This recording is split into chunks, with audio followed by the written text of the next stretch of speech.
her, han skyder så med en 60 grader. Og den er jo dejlig.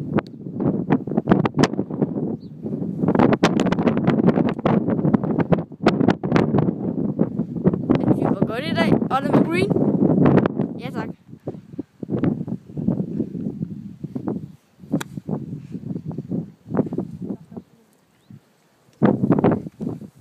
Det var det.